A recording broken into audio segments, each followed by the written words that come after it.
This is Florida Natural Farming at Frog Valley Tropical Fruit Farm, and it's rained this morning and it's still raining a little bit, so I thought it'd be a good time to go check those death row bananas from the freeze we had. See what they look like. I'm sure they're fine. I didn't really get any stress from the freeze. 31 degrees one night and 32 degrees the next, with the high in between of only 61 degrees. So it was like a really stressful time for tropical plants. But they seem to be doing okay, and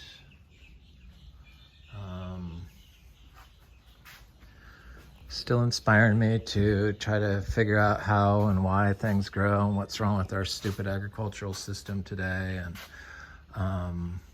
how I can improve the health of the trees here at Frog Valley Tropical Fruit Farm.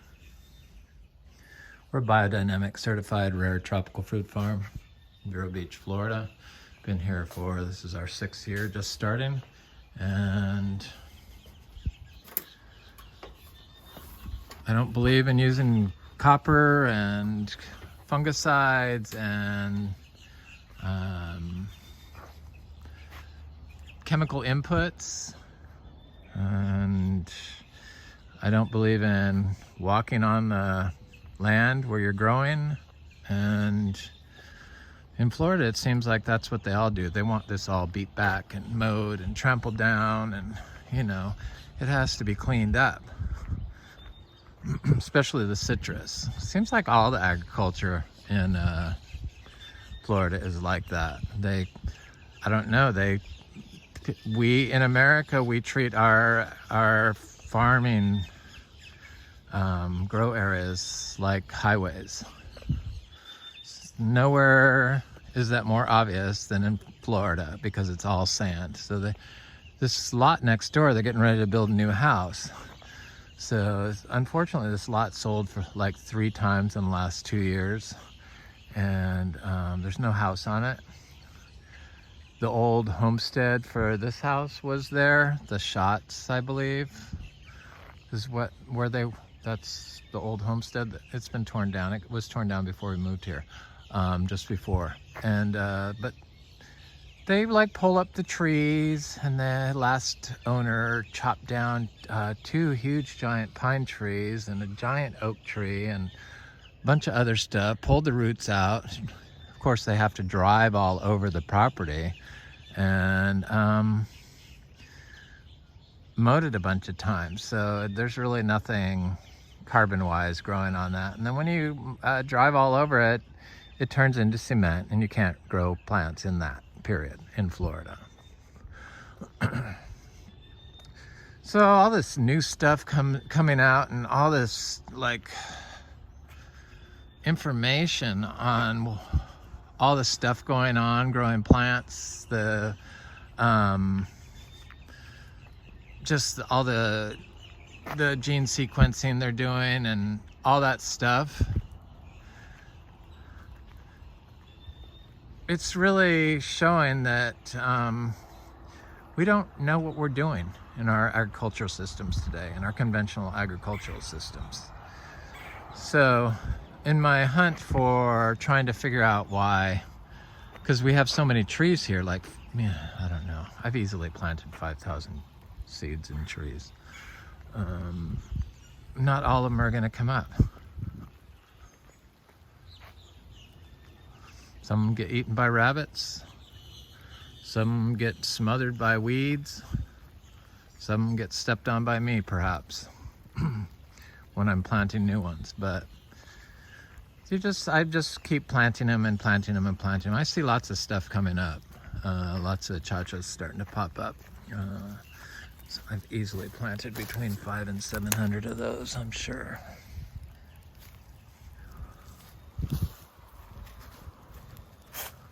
I hoarded seeds and planted them before 2020, thank God. But there's chachas coming up all over. The chachas now, I got them down now that our soil is good and are better. It's not good, perfect, but it's getting better. So modern agriculture is plants are only being grown at 15% of their capacity. It seems like 15 is a big number. 15 is the number of years a urban tree lives in a compacted soil. You know, a long-lived tree, but if the soil is highly compacted and it's in that urban setting, that's how long they live. In Florida, the citrus, which was once a long-lived tree, here in Florida now only lives 15 years. But they do this to it. They mow it, and it's like rock hard. And then they remove all this from around the trunk. So it's just compacted soil, and then they use chemicals and insecticides and herbicides and everything else that you don't need to know, don't need to do. And they don't look at the compaction. They don't look at the biology that's supplying the enzymes that are going to trigger the processes like the calcium cycle and all the other nutrient cycling processes and water cycle that a plant needs to do in order to grow a past 15% of what its ability, or what its 15% of its potential. So if your soil's compacted, you can't get past 15%, I would think. So that has to be like looked into right away. And then there's for photosynthesis, is bacteria is involved. A cyanobacteria. What is it? Streptopyrroles? Something like that. That are responsible for photosynthesis. And they're little algae. They're enzymes from bacteria.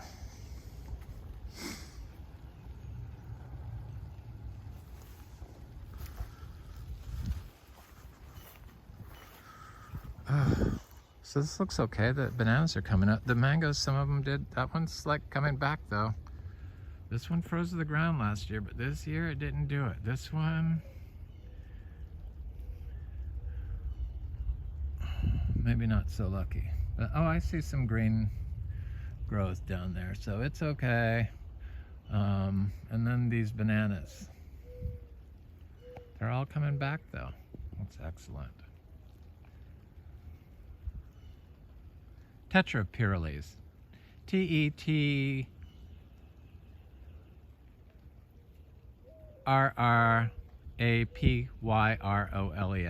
That's what they are. Tetrapyrroles. The enzymes from this cyanobacteria that is an algae that is responsible for photosynthesis. Basically, they're photobiogenic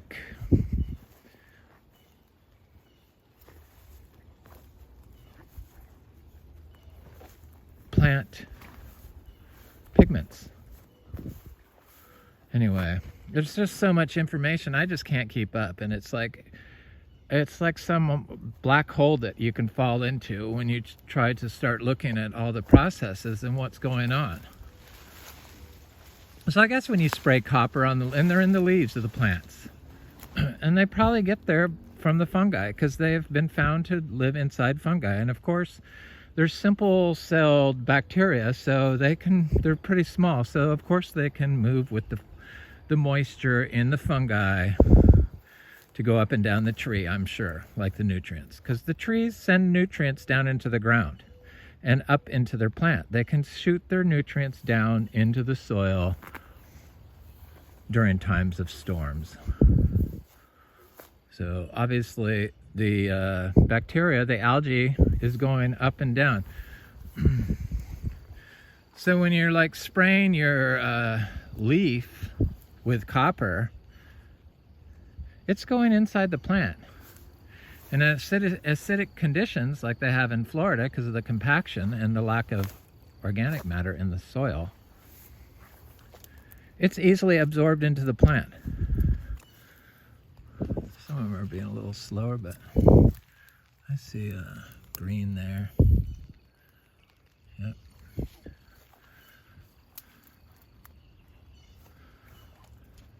This mango made it.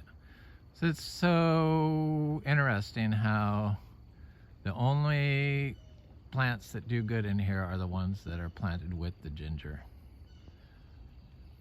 The other stuff's starting to do good, but it's not because I haven't planted a lot of stuff in here. I've planted so much stuff in here. I've planted more stuff in here than any other part of my yard. It was because of the compaction. Guaranteed.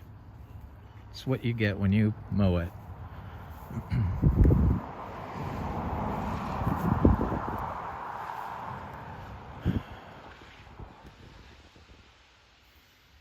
So the only way to get past the 15% of the plant growing at 15% of its ability. I mean, could you imagine if we function like that? Maybe that's how we're functioning now as humans. We're consuming the plants, so we're probably not too far off, and our death rate is going down, or the age that people live is going down here. You are what you eat, so the only way to fix it is to stop using the pollutants and to start with the dealing with the compacted soil. So spraying the copper on the leaves, that's bacteria killing. Copper is bacteria killing, and it's kind of the opposite of what you should be doing. If you're having a bacteria or fungal issue on your plant, it's because of you have poor soil. It's probably because your soil is compacted, would be my guess, and you haven't put any healthy inputs into it. The bright plants, waxy leaf plants, I'm talking about for fruit trees. The Sapodilla did not get knocked back at all. It's finally getting some size to it.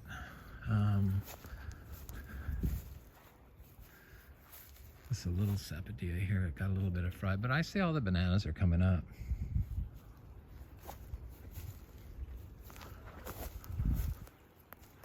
It's the quality of your input and the quality of your plants and how compacted your soil is in organic.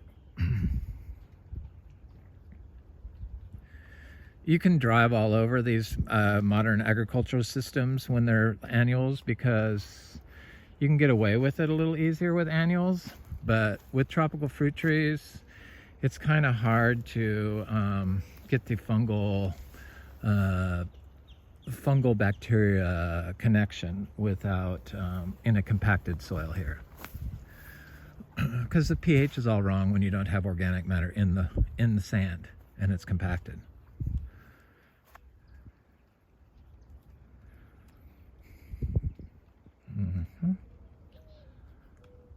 Stuff's looking okay, right?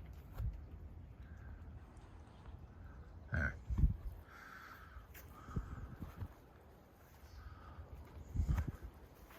Tetrapyrroles, the enzymes from bacteria, algae, from algae bacteria.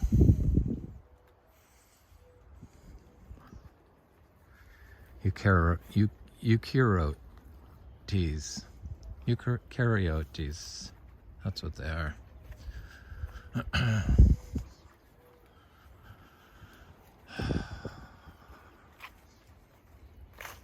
Looks good, I must say.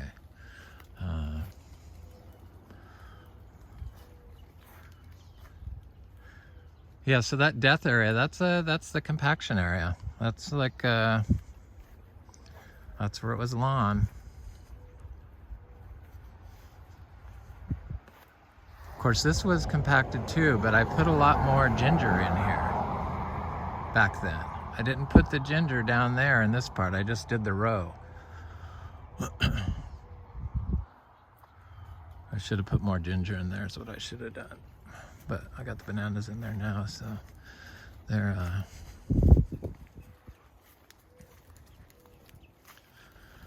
They're doing good.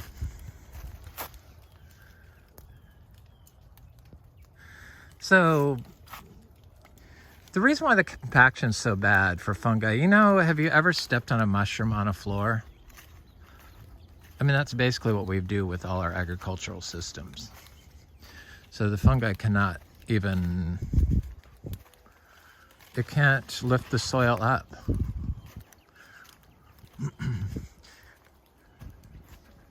When you go through a forest, you always take a trail that some animal has made before. You don't like just charge through the ferns and stuff.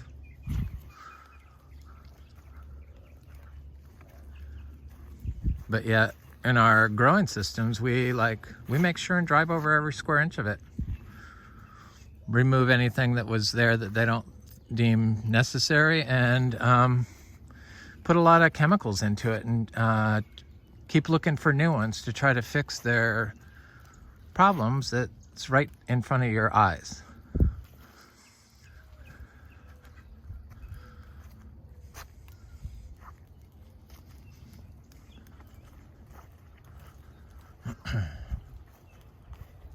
Quality inputs is like biodynamic cow manure or a really high-end compost that you know how to make. If you're getting like putrid composts and elixirs, it means that you don't know what to do. You can fix those. You just have to like balance out the good with the bad, because they're all nutrients. It's not like they're going to go bad. You just have to, you know, thin them out and spread them around. Dilute them, break them down. Chemical equations. So something that you add with something else that creates a product. So an insecticide or a systemic fungicide that the plant sucks up and kills all the fungus.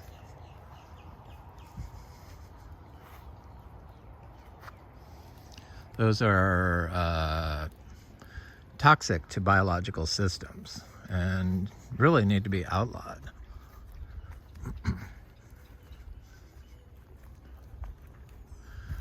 I mean, come on, do you really want to fix how plants grow, people?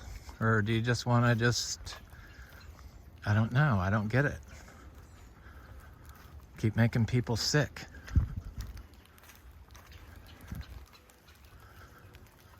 It's the pollution that's causing all our problems. Failure to even see that our soils are compacted, and we just keep doing the same thing over and over and over again, and then try to call it soil health when you know it's not.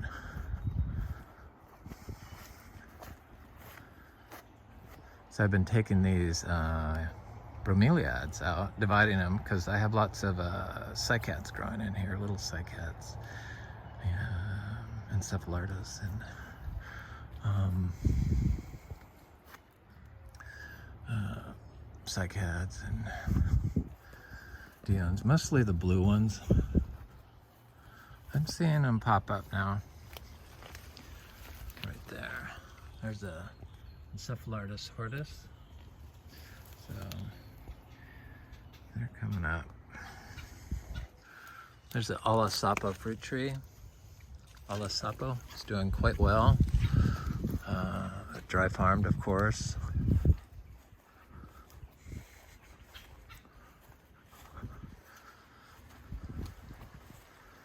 They're looking good. They're finally getting big, but I want my cycads to come up. This one has really pretty flowers, and it is variegated, so I imagine people would like this one. It's a pretty plant. There's another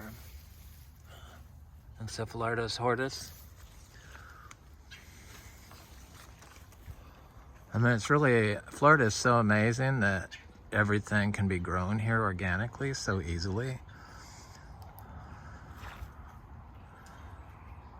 that it could really turn into like some tropical fruit paradise, an organic tropical fruit paradise.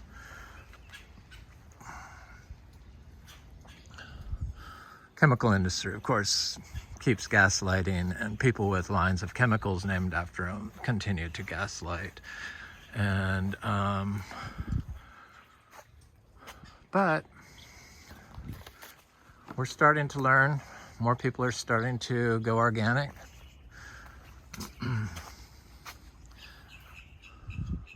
It's not enough just to say you're organic. You really have to like support organic, and that's kind of the only way it's going to change, is with the dollar. And I mean, I don't know about you, but I'm surprised people still consume conventionally grown produce with the 16 pounds of chemicals, they say, farm chemicals, they say the average American consumes a year in their diet. I think I'm gonna pick this because I see some creature tried to sink its teeth into it. This is a really good Sapodilla, a no-name Sapodilla. It's the only one I have of it. I got it at the Palm Beach Rare Fruit Council. These black sapotes are not my favorite, one of my favorites anymore. They pissed me off when I picked them too early. It's probably my fault, but it's just a bad experience.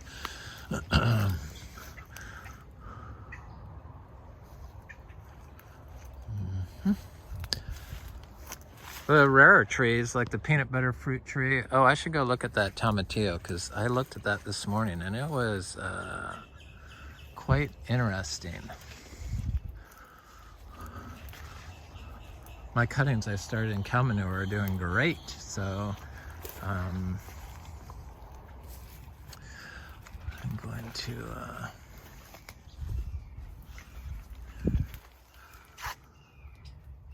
these are my citrus and jackfruit, and I hope kwai mak, possibly.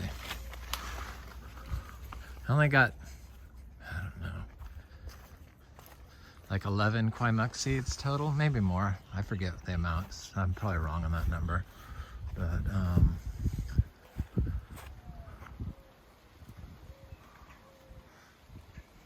this cacti has fruit on it every year.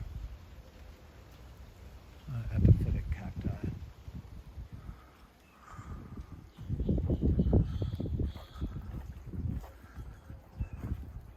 Hasn't been cold. We're moving into spring, I can tell. We've crossed over.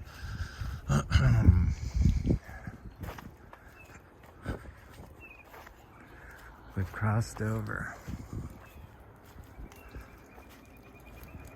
Go look at that. Here's where I've been planting these bromeliads. Their roots aren't very deep, so this is where the septic is, so I'm putting them up there. I got like 15 plants. There's like, they're really rare, dark. They're all Ichmea. They're really dark, rare, dark one in there. I forget the name of it. Then there's a Pinot Noir, and then these are the orange ones, but for some reason they're green at the moment. It's full sun area, so I'm sure that'll change quickly. It's starting to look better. These heliconia back here got a little fried, but I just planted these, so they're gonna be fine. There's new growth coming out. They will look fine. But this Tamarillo tree,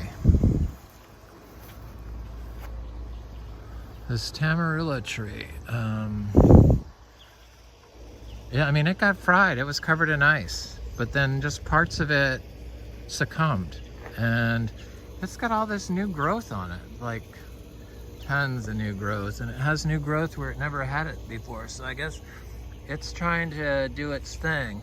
I put lots of manure around this tree. It seems to like it. But this was all covered in ice. You can see it's all burnt. But the tree lived, which is excellent.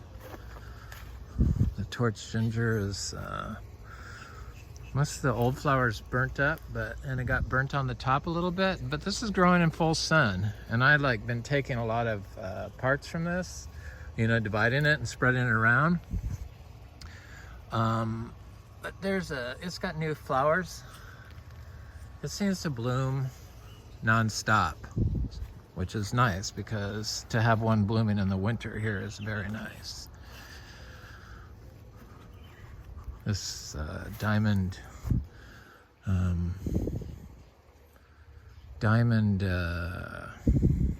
mango is like, are we gonna have any fruit on it? It doesn't look like it. We got trees with fruit, we got some that don't. We got egg fruit that sapote that looks great, this fruit.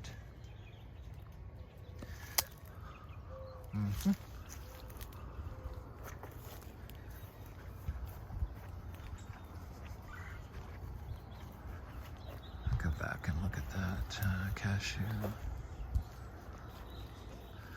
So the sugar apple seedlings are doing good.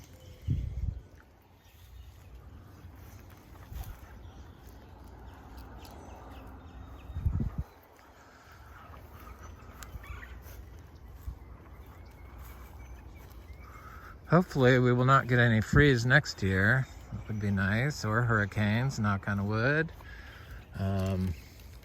This is a sugar loaf mango that didn't get fried at all, and I don't see any fruit on it, but it's got some blooms on it still, and has some branches that are just now budding up. So we had so much rain that I think that was the worst.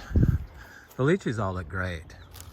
The freaking lychees look great.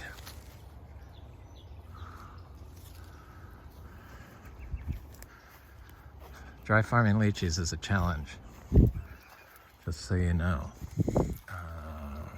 Probably organic seeds started correctly would be good, better, because those were all nursery. This is a seedling mango, or not mango, jackfruit. Okay.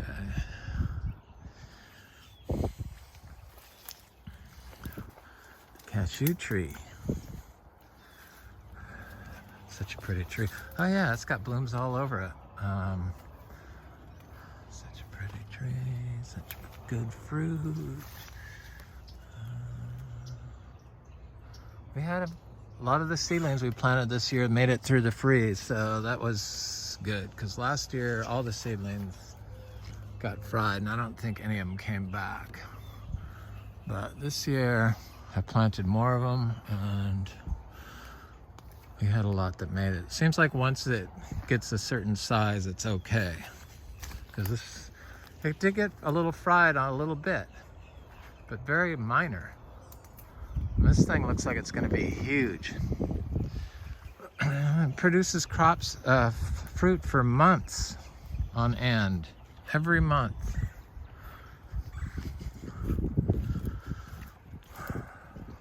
We'll see when that's ripe. What is it? About February, Valentine's Day tomorrow? The citrus is doing good. We got blooms. And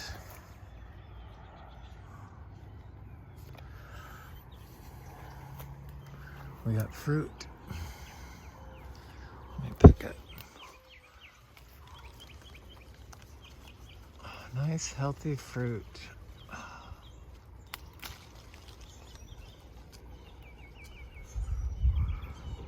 It's not a cute lemon. Nice and squishy, full of juice and seeds. No blemishes. I could have let it ripen another day or two, but they're sour anyway. Anyway, this is Frog Valley Tropical Fruit Farm, and I hope you have a good day.